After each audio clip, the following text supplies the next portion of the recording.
Good morning, good afternoon, good evening, wherever you are around the world, LFC fans.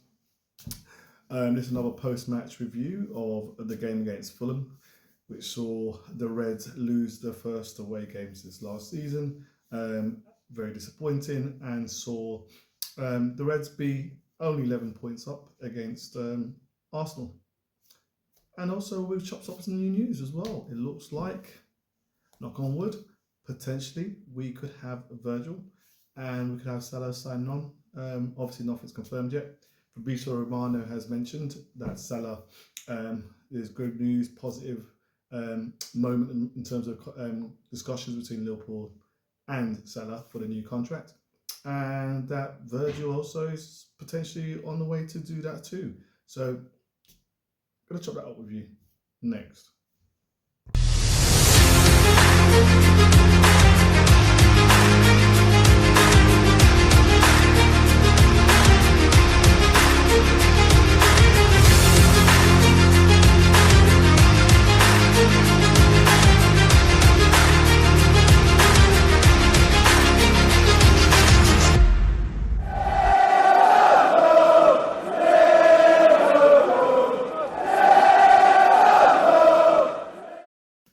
Right, it's disappointing over the weekend.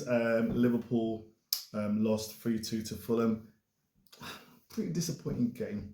I think it's a funny one because when you look at it and you consider that Liverpool are so far ahead in the league, you know, we were potentially looking at potentially being 14 points up, and Arsenal had a draw the day before, which potentially could have helped us to really sort of reinforce our position.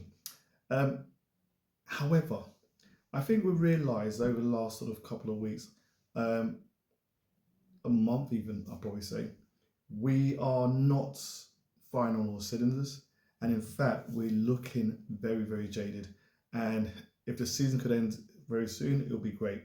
It's not a coincidence that we went out against PSG. However, I think everyone realises PSG is one of the best teams in Europe right now. I think they just won their league with 6 games to spare, and potentially they could be invincible in terms of not losing a game. Young buck players, Enrique's really got them gelling together, so there's no insult in that. You know, however, we went out on penalties, but we looked tired. Against Newcastle, again, just looked fatigued, and the lack of rotation that's happening with the manager is a concern. Hopefully, Slot will review this and think to himself, actually, I do need to be a bit more confident of our players and actually rotate. I don't know if this is a Eredivisie thing for the Dutch league, where he's been able to have successful teams, where he's kept a tight squad. I kind of feel like you can't get away with that in the Prem, especially when you've got a team like Liverpool who's competing on 3 or 4 fronts. It just takes a lot out of you. You're seeing players like McAllister just looks jaded. You're looking at Szoboszlai, who has run so many miles. I mean, I think it's like 2,500 minutes in the Prem or something. He's just unbelievable, but he's just looking like the quality's going, and it just looks jaded. You look at Virgil, I mean, even Virgil, I think, Virgil's worst game this season. And so was Konaté's. I think that's Konaté's worst game this season against Fulham. A team which I think Fulham, they're well coached. I still feel they're a bang average team. And the first half, we got ran over. First ball, second ball, just poor. Salah looked tired, jaded. He's looked so since the start of Ramadan, which obviously is finished now. He just looks like a player who, again, seems to be every time around this time of the season, he just looks tired. He looks jaded. He looks, you know, and he's so easy to mark. And teams have sussed that out at the moment. Players like Diaz runs down blind alleys. Jota, I feel, again, is a player working his way back with fitness wise, and he just looks off it, sharpness, etc., etc. Robbo, do I say more? I feel Robbo needs to be a bench player. I feel once we get a chance in the transfer window over the summer, definitely that's got to be sorted. We can't have Robbo being the first player, sort of left back on the team sheet. Can't have it. He needs a rest. And obviously with Trent going, Real Madrid bound. We've got Bradley and potentially another signing, hopefully, to compete with Bradley on the right hand side. So it's just feels to me that we need to tick through this season.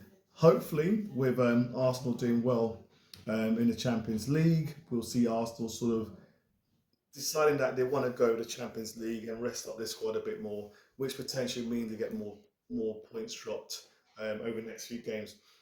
Am I concerned so much? No, 7 games going to go. I'm not so concerned. I will get the points. I can't see that being an issue.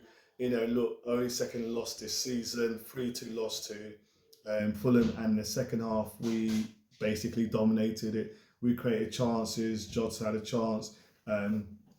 We had a chance for Diaz as well. You know, so we were a lot better in the second half. You could see that was more Liverpool. The coach just, you know, went for it and put more attacking players on. We saw Chiesa in. Again, disappointing. I want to see Chiesa playing. I feel that with Salah's energy levels at the moment, he needs to just miss out in a game. Let Chiesa start. Give the guy a chance. I don't know if he's upset the coach. I don't know what. But obviously, clearly that's not the case because everyone says how he's a breath of fresh air around the place. But it just feels like he's not being allowed an opportunity.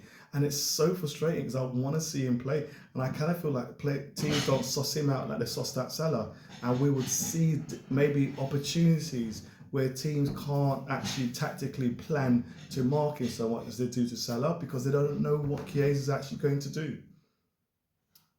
I mean, Diaz came on and Diaz got the goal. We had opportunities. We should have scored. We hit the post.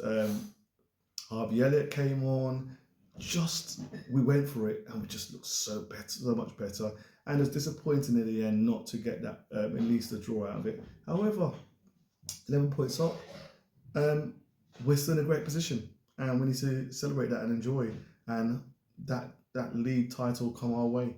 It's just you can clearly see now where the coach needs to be a bit more flexible, needs to be utilising the squad more, give confidence to players that's on the bench and give them a chance. Look, let's look at it this way. Kwanzaa, early season, when we played against Ipswich, was taken off half-time.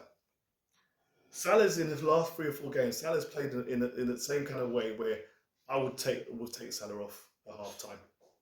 And I kind of feel like reputations, I know there's a contract thing going on, I think maybe that's where you're hesitant to upset the cart and stuff, but I feel like we can't guarantee a player starting. If he's not playing well, take Salah off, get him rested.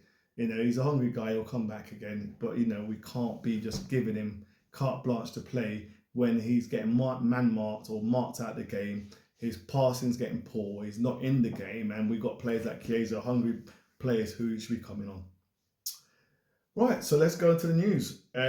Fabrizio Romano has basically stated that there's great movement in terms of Salah's contract and Virgil's contract. So hopefully we will see Salah and Virgil staying. That'd be fantastic. We need that certainty. We all obviously sign up for the fact that Trent is going and Real Madrid losing 3-0 to Arsenal. I can see them even more keen to get a player like Trent through the door. So that'd be great news. Great news to get Salah to sign pen to paper. But still, you're looking at competition for places. You're looking at someone being signed in the summer to really compete with Salah. We need that little bit of freshness around the squad. I think we need a midfielder who's very creative. I can't see a player like Harvey Elliott staying, even though we love him so much. I just can't. I think he's just hasn't got that little spark element to really do a consistent job for Liverpool. And it's a pity because like him is industrious, but I just feel like we're just not seeing that next level from him. Bradley, we can see a player, especially against Fulham, a player that was playing that sort of almost inverted role, bursting through midfield in the second half and creating opportunities. So it'll be very, very nice to see that continue throughout the rest of the season, and also in terms of next season with Bradley, and or with the player that will sign to compete with him on right back. Obviously, like I said before, Tsimikas has not really put pressure on Robbo, so it'd be nice to see Kirkes or whoever we're going to get left back, or Robertson from actually Fulham, who again marked Salah out of the game. It would be nice to see those players come in and actually make us a bit more fresh in terms of the wings. It's just that marauding left back and right back we've not had for a little bit. Even with Trent, you know, Trent's fitness, or I don't know, if you think about his wear and tear, he's not been able to do that as much. But, you know, sometimes you don't need to when you can play 34-yard passes from the one side of the pitch to another. But it'd be really nice to see what we do in the summer, just to freshen this team up. But let's get the league out of the way. Let's get the title done. And let's celebrate Slot's first title in his first season, and let's not be disappointed. I think let's not be disappointed with not winning the cup. I think again, tactics from Newcastle, they were fresher, and we just look lethargic. And again, the coach, I think if you criticise the coach for one thing, you just need to rotate your squad. You need to give confidence to your players. You need to just manage it, you know, because you've got players that are rested, that are ready to come on and energetic, and you're really flogging players like Virgil. I know we need more time. Nate, players like McAllister, Sabozalai, Gravenberch, who has looked knackered. Sometimes when you get in the ball, I'm actually disappointed because he feels like he breaks, stops our play. It's not creative, and even to the point I'm actually wanting Endo to start. Yeah, you know, so. You just need to give these players a chance to rest, recharge, and then come again. Let me know what you think. Please like and subscribe, click on notification. Let me know what starting lineup you'd have had against Fulham, and let me know your thoughts on Slot's tactics and whether, you know, he was right or wrong, etc., etc. Talk to you alongside.